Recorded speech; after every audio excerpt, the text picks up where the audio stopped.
एक दिन की बात है, जब महाभारत का युद्ध हो रहा था तो सारे कौरव मारे गए। आखिरी युद्ध भीम और दुर्योधन में हुआ, लेकिन भीम भैया ने गदा का ऐसा प्रहार दुर्योधन की जंघा में किया कि दुर्योधन की जंघा विदीर्ण हो गई। यदा मृदे कौरव सृंजयाना वीरे स्वतो वीर गतिम गतेषु ब्रकोदरा विद्य गदा विमर्श भगनो दंडे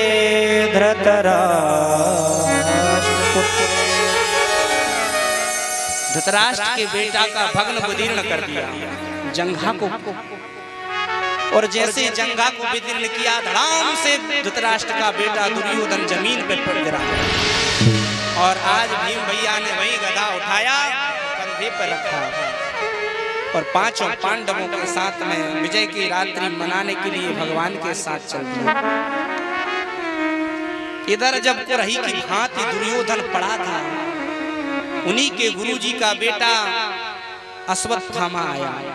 अश्वत्थामा ने दुर्योधन की ये दशा देखी, कहता है भैया मित्र ये क्या दशा बना के रखे हो, मैंने नहीं सोचा था कि तुम 100 हो तो एक भी नहीं बचेगा। अरे भैया क्या विडंबना इस संसार की, हम 100 भाई थे लेकिन एक भी नहीं बचा, और पांडव 5 थे लेकिन एक भी नहीं मरा। विडंबना देखिए संसार की। आप कितने बलशाली हैं, कितने धनवान हैं, कोई मायने नहीं रखता है। जब दुर्योधन जैसे का मान नहीं रहा, दुर्योधन जैसे का घमंड चकनाचूर हो गया तो हम किस खेत की मूली हैं। जब रावण जैसे का अभिमान नहीं रहा तो हम किस खेत की मूली हैं। बड़े बड़े राक्षसों का जब अभिमान भगवान ने चूर चूर कर दिया तो हम क्या करेंगे अभिमान, इतना सा अभिमान लेकर के हम कहाँ जाएंगे। अरे हमको तो भगवान का एक छोटा सा देवता भी चकनाचूर कर देगा। लेकिन भैया बहुत बुरा हुआ, तुम मेरे लिए क्या कर सकते हो। अश्वत्थामा ने कहा ये युद्ध की बागडोर आपने उन्हीं को सौंपी थी जो केवल शरीर से तो आपके थे लेकिन मन से उन्हीं के पांडवों के थे। यदि इस युद्ध की बागडोर मुझे सौंपी होती तो मैं वचन देता तुमको कि तुम्हारे 100 पुत्रों को कोई बाल बांका नहीं कर सकता। देखो ऐसा है, जब कोई घटना घटित हो जाती है सारे लोग आकर के सांत्वना देते हैं, ऐसा नहीं होता, ऐसा नहीं होता। अरे हमको बताया होता तो ऐसा नहीं होता। ये तो कहने सुनने की बात है, लेकिन वास्तविकता जो होना होता है वो होता है। भगवान जो चाहते हैं वही होगा। आज पांचों पांडव विजय की रात्रि मना रहे हैं। इधर दुर्योधन ने कहा मेरे लिए एक काम कर सकते हो क्या, पांचों पांडवों का सिर ला सकते हो। अश्वत्थामा ने कहा कौन बड़ी बात है, अभी देखो। और रात्रि का समय था, काक उल्लू का न्याय से गया। सैया पर पांचों पांडवों की जगह उनके बेटा सोए थे। रात्रि में ही पांचों पांडवों का बेटों का सिर अलग करके एक वस्त्र में लपेट करके ले आया। देख दुर्योधन एक क्षण में पांचों पांडवों को धराशायी कर दिया और तुम 100 पुत्र बेटा मारे गए। अब तो गदगद हो गया दुर्योधन, जैसे वस्त्र को हटा करके देखा पांडवों की जगह बेटों को पाया। राम राम, अरे मूर्ख ये तूने क्या कर दिया। अरे मेरे वंश में एक पानी देने वाला भी नहीं छोड़ा। हाय राम मैं तो मर गया, ऐसे मित्र से तो ना होना ही अच्छा था। अरे मित्र ऐसा किस काम का जो मेरे वंश को नष्ट कर दे, उसी पर दोष लगा दिया।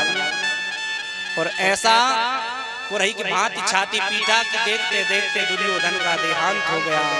इधर पांडवों को पता चला, दौड़े दौड़े आए। सुबह हुआ ब्रह्म मुहूर्त में माता द्रौपदी को जब पांचों पांडवों का दर्शन नहीं हुआ, पांचों पुत्रों का दर्शन नहीं हुआ, पांडव भी दौड़े दौड़े आ रहे हैं। 5 पांडव सुबह तक दौड़ करके जब तक आए तब तक तो द्रौपदी उस सैया के पास में जाकर के जैसे वस्त्रों को हटाया, देखा कि शरीर पड़ा है, सिर का कोई पता नहीं। सुबह ब्रह्म मुहूर्त में आकर के पांचों पुत्र प्रणाम करते थे, आज क्यों नहीं आए। माता शिशूनां निधनं सुतानां निशम्य घोरं परितप्यमाना तदा रुदस्वाभ्यकलाकुलाक्षी हम संतोयन्ना है किरीट माने। 5-5 पुत्रों का मरण देख करके रोने लगे। हे भगवान, ये मैंने क्या कर दिया, मेरे पुत्रों की रक्षा नहीं कर पाई मैं।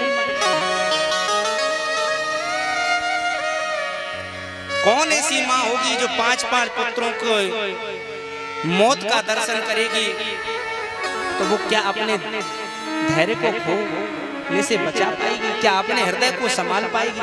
नहीं। लेकिन धन्य है द्रौपदी, आज अपने धैर्य को बांध करके 5 पांडवों के पुत्रों को मरता हुआ देखा, धराशायी देखा। 5 पांडव आए और देखा ये किसने ऐसा कृत्य किया है, जो भी दुष्ट इस कृत्य को करके गया है, द्रौपदी मैं वचन देता हूँ तुम्हारे सामने ला करके मारूंगा। और आज अर्जुन रथ पे सवार हुए भगवान कृष्ण को लेकर के गए। अश्वत्थामा को पता चला, दौड़ा आगे आगे अश्वत्थामा, पीछे पीछे कृष्ण और अर्जुन। अश्वत्थामा ने बचने के लिए आज ब्रह्मास्त्र का संधान कर दिया। अर्जुन घबराया, हे भगवान बचाओ, हे भगवान बचाओ, ये तो अस्त्र मुझे जलकर राख कर देगा। कृष्ण कृष्ण महाभागा भक्तानां अभयंकर। हे भक्तों के भय को हरण करने वाले भगवान मुझको बचाओ, ये तो अस्त्र मुझे जलाकर राख कर देगा। भगवान कहते मूर्ख अर्जुन, क्या इसी दिन को देखने के लिए मैंने तुमको गीता का पाठ सुनाया था? अरे विष की दवा विष होती है, कांटे को कांटे से निकाला जाता है, इसलिए ब्रह्मास्त्र का काट भी ब्रह्मास्त्र है। चलाओ ब्रह्मास्त्र। अरे तुमको तो चलाना भी आता है और वापस करना भी, इसको तो केवल चलाना आता है।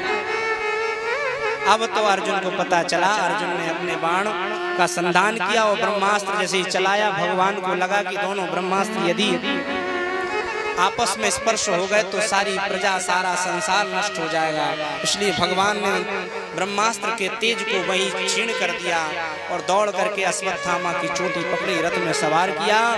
भगवान अर्जुन से कहते हैं यही मार दो, लेकिन अर्जुन ने यही गलती कर दी, मारा नहीं, बांध करके ले जा करके द्रौपदी के सामने खड़ा कर दिया। द्रौपदी ने जैसे देखा ये तो गुरुजी का बेटा है ना, सारी ग्रंथियां अपने आप खुलना प्रारंभ हो गई। मुच्यता मुच्यता में सौ ब्राह्मणों नितराम गुरु। ये क्या कर रहे हो स्वामी, ये तो आपके गुरुजी का बेटा है ना, जिन गुरुजी ने इतनी बड़ी शिक्षा तुमको दी जो किसी को नहीं दी, उस गुरुजी की आज संसार में यदि शरीर नहीं है तो क्या उसके बेटे को मार दोगे? उस बेटे की माँ कैसे अपने को संभाल पाएगी? क्या होगा उस गौतमी का? वो तो मर जाएगी अपने बेटे को ना देख करके। मारोदी दस्य जननी गौतमी पति देवता, मत मारो उसको, छोड़ दो। धन्य है द्रौपदी, इतना अच्छा सुंदर स्वभाव। द्रौपदी जी मनी मन कहती हैं हे प्यारे, हे कृष्ण, हे स्वामी, इसको मत मारो। भीम कहते हैं आप छोड़ दोगे तो हम मार देंगे। नकुल सहदेव कहते हैं आप नहीं मारोगे तो हम मार देंगे। लेकिन द्रौपदी के वचनों का अनुसरण युधिष्ठिर जी महाराज ने किया, उनको अच्छा लगा। द्रौपदी जो बात कह रही है बिल्कुल धर्म और न्याय स्वरूप कहती है। धर्मम न्यायम सकरुणम, नहीं मारना चाहिए, ब्राह्मण बालक है, गुरुजी का बेटा है। भगवान से पूछा गया, भगवान ने कहा हम जो कहेंगे शास्त्र सम्मत कहेंगे, आपको मानना पड़ेगा। हाँ महाराज आप जो कहो तो मानेंगे। तब भगवान की बात को 5 पांडवों ने माना है। भगवान ने कहा अरे ब्रह्म बंधु न हन्तव्य आतताई वधारणा मयैवो भयमानातं परिपायानुशासनम्।